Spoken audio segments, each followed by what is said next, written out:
Hello and welcome back to another new video on my channel. I am Andy and this is Randy Andy. And today I can show you a few things. First of all, I have been to California a few weeks ago, and while being there I actually went to my first ever Pokemon trading show or card show, and it was amazing. It was an absolute paradise. Pokemon cards just everywhere you went.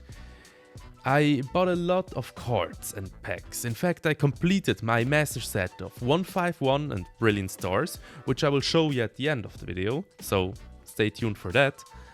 And while buying all these cards, I learned a lot. I have collected a few tips and tricks on what to look for when getting into the thick of Pokemon card trading. So I thought, why not share them with you guys? But before that, we have to get there, and it's a long ride to Los Angeles.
So to start off, I was at the Frank & Sons collectible show in or near Los Angeles, which is open like 3 times a week, very often, and it's massive. There is so much stuff you can see, buy, do, and I've got a few points that I wish I had sooner. I wish I had before I bought all these cards, like the Charizard, Blastoise, Venusaurs, all rares from 151, or even a few really nice Crown Zenith packs and cards. But I learned a few things, and I can tell you guys what I learned. So yeah, let's just get right into it.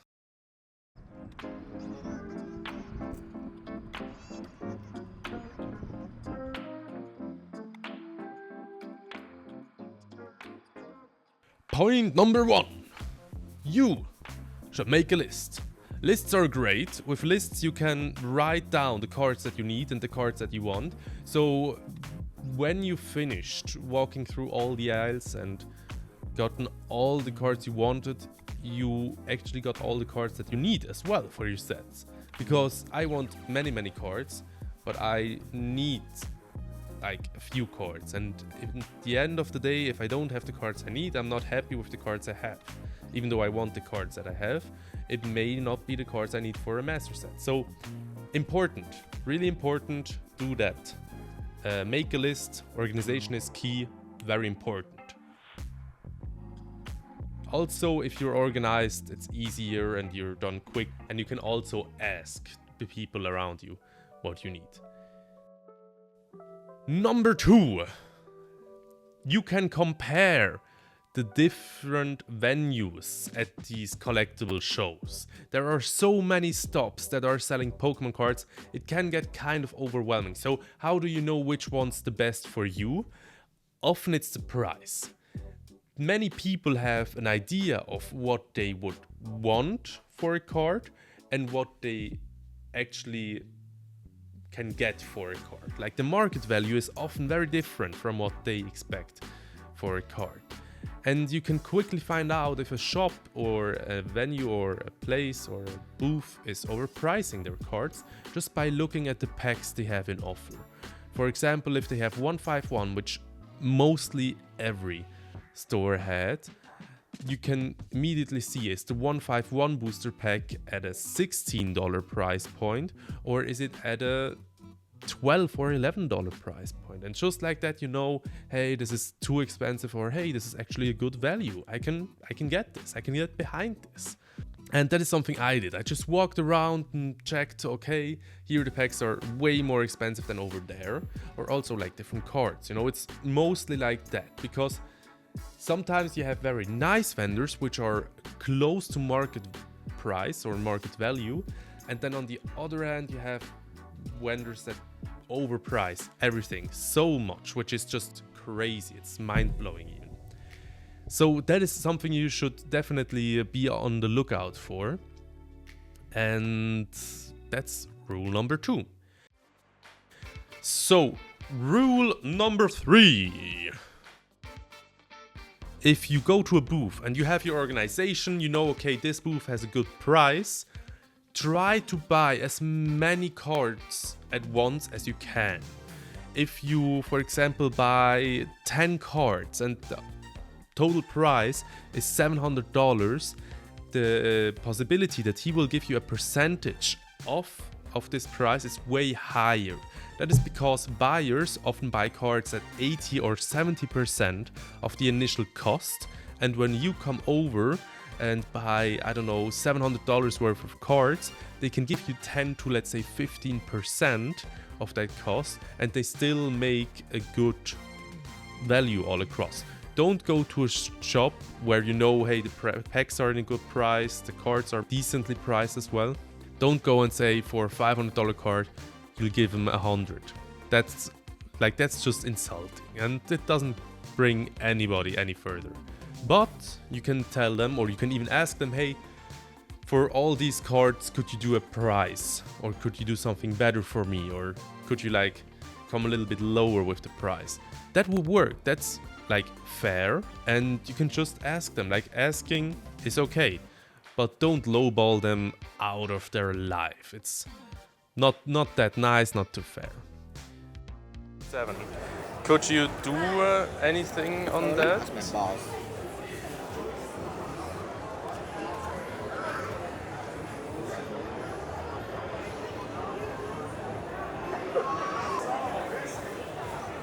If it's cash, 7 flat. Perfect. Yeah, 7 flat is fine.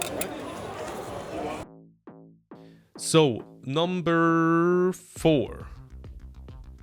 The last thing that I have to say is, you can get so many cards so quickly at the venues. It's really beneficial and really cool, and you meet a lot of nice people and you're all in the same hobby. It's great. You can also find most cards online, on eBay, and for even better pricings.